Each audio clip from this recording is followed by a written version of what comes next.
Para instalar un tomacorriente no debemos de usar tornillos largos con punta, ya que al momento de estar poniendo los tornillos cabe la posibilidad de que por error perforemos el cable con el tornillo, y si esto ocurre va a provocar que se energice toda la parte metálica exterior del tomacorriente. Es por eso que los tornillos para los tomacorrientes deben de ser cortos y sin punta. Eviten lo más posible conectar directamente cobre con aluminio, ya que al ser dos metales totalmente diferentes se produce corrosión galvánica, y esto hace que la conexión se debilite y genere falsos contactos. Así que para conectar cobre con aluminio se utiliza un conector bimetálico, para que así disminuya mucho la posibilidad de que se produzca corrosión en la conexión, aunque es mejor hacer conexiones cobre con cobre y aluminio con aluminio. Para conectar este tipo de tomacorriente se requieren 3 cables, fase, neutro y tierra. Si tu instalación no tiene el cable de tierra, puedes conectarlo solamente con fase y neutro, aunque es mucho mejor que tenga la tierra para mayor protección. Empezaremos conectando el cable de tierra en ese tornillo verde. Los 2 tornillos que no están cubiertos por la etiqueta amarilla es donde se conecta la alimentación. Así que vamos a conectar el cable neutro en el tornillo que está del lado de la ranura más grande. Lo pueden introducir en cualquiera de los 2 orificios. Por último conectamos el cable de fase en el tornillo que está del lado de la ranura más pequeña.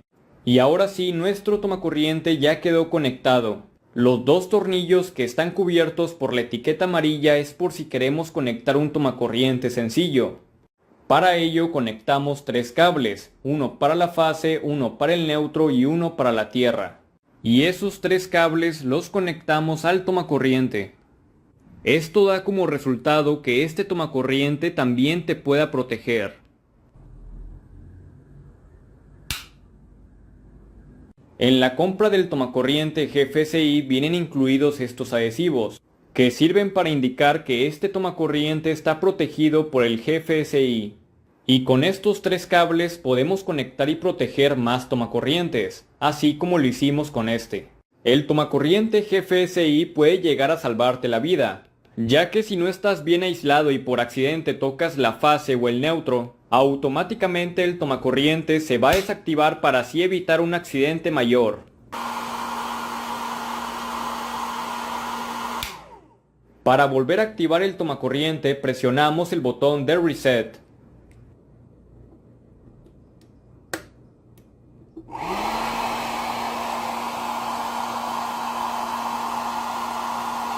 Si presionamos el otro botón que dice test, el tomacorriente se tiene que desactivar, y recuerden que con el botón de reset se vuelve a activar. Esta prueba tenemos que hacerla preferentemente cada mes, para así verificar que el tomacorriente sigue estando en buenas condiciones. Por otra parte, si la fase o el neutro entran en contacto con alguna parte metálica que esté conectada a tierra, el tomacorriente se va a desactivar automáticamente. Si no tienes experiencia en hacer conexiones de cables, puedes hacer buenas conexiones con solamente usar capuchones, ya que es una buena opción para hacer una conexión rápida, sencilla y segura. Así evitas hacer una mala conexión que puede provocar un sobrecalentamiento. Es importante que quede bien apretado y que sea de la medida correcta. Además, con los capuchones las conexiones quedan protegidas, así que no será necesario usar cinta aislante. Por último, la desventaja del capuchón es que no está diseñado para cables gruesos. Cuando el cable no soporta la capacidad de amperios del termomagnético, este no va a poder proteger al cable de una sobrecorriente, por lo tanto el cable se terminará quemando por completo. Es por eso que es muy importante que el calibre del cable sea el adecuado para que pueda soportar la capacidad de amperios del termomagnético, y así pueda desactivarse en caso de una sobrecorriente y evitar que el cable se queme. Por otra parte, si usamos un calibre de cable muy grande para la capacidad del termomagnético, este no se verá afectado y funcionará con total normalidad. Sin embargo, es mejor usar un calibre de cable que esté lo más cerca posible a la capacidad de amperios del termomagnético, para que no gastes más dinero en cables tan gruesos. Hacer este tipo de conexiones puede provocar un incendio, debido a que la corriente de todos los cables pasará por un solo cable, ocasionando que este cable se sobrecargue y se eleve el riesgo de que el cable se sobrecaliente o se queme. Así que lo correcto es conectar todos los cables en la terminal, o bien conectar todos los cables en un cable mucho más grueso. Y si los cables o el cable no caben en la terminal, la mejor solución es simplemente cambiar la terminal por una más grande. Cuando estemos conectando el cable en un terminal es muy probable que se separen los hilos conductores, y esto provoca que algunos hilos conductores no hagan un buen contacto con el terminal. Por otra parte, esto eleva las posibilidades de que el cable sufra un sobrecalentamiento o incluso se termine quemando. Para evitar esto, existe este tipo de terminal eléctrico que lo podemos instalar muy fácilmente con la ayuda de esta pinza crimpadora. Y como pueden observar, el terminal queda muy bien comprimido. Así que cuando conectemos el cable en el terminal, los hilos conductores no se van a separar, debido a que el terminal los mantiene juntos. Asimismo, este tipo de terminal eléctrico es perfecto para usarse en centros de carga, interruptores termomagnéticos y para muchas cosas más. Tal vez te has preguntado por qué se baja la luz cuando conectamos algún aparato eléctrico. Esto sucede porque el aparato eléctrico es de alto consumo y que es algo completamente normal en algunos aparatos. Sin embargo, el problema está en que el tomacorriente está conectado en el mismo circuito de las lámparas. Es por eso que cuando conectamos algo interfiere en la luz de las lámparas. La solución es hacer un circuito únicamente para las lámparas y otro circuito solamente para los tomacorrientes. Como son dos circuitos totalmente independientes, ahora cuando conectemos los aparatos en los tomacorrientes ya no van a interferir en la luz de las lámparas. Otra solución es aumentar el grosor de los cables, ya que los cables más gruesos pueden transportar más corriente eléctrica, y esto ayuda a evitar que las lámparas bajen su intensidad luminosa. Cuando le estemos quitando el aislante a un cable, puede llegar a pasar que por accidente le cortemos algunos hilos conductores, pero el error está en conectar el cable aún así faltándole hilos conductores, ya que esto aumenta las posibilidades de que el cable sufra un sobrecalentamiento o se termine quemando. Puedes usar terminales eléctricos para garantizar una mejor conexión. Puedes conectar muchos tomacorrientes en un mismo interruptor termomagnético. Lo importante es que este circuito de tomacorrientes no debe de consumir 20 amperios o más de 20 amperios, porque después el interruptor termomagnético se va a desactivar. O si por ejemplo el interruptor termomagnético es de 15 amperios, entonces el circuito no debe de consumir 15 amperios o más de 15 amperios, porque después el interruptor se va a desactivar. Las lámparas de tu casa están conectadas en paralelo, es por eso que cuando deja de funcionar o quitas una lámpara, las demás siguen funcionando. Puedes quitar las lámparas que quieras y la que esté conectada seguirá funcionando. Además, todas las lámparas iluminan a su máxima intensidad porque cada lámpara recibe los dos cables que necesita. En cambio, las lámparas conectadas en serie, cuando deja de funcionar o quitas cualquiera de las lámparas, las demás se apagan.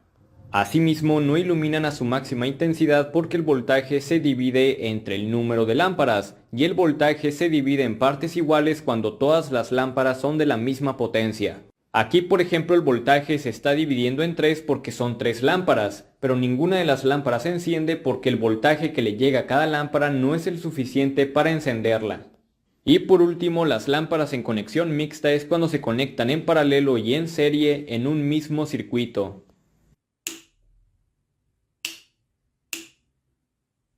Cuando queremos instalar un tomacorriente a veces surge el problema de que todos los cables son del mismo color y no podemos identificar a simple vista cuál es fase, neutro y tierra física.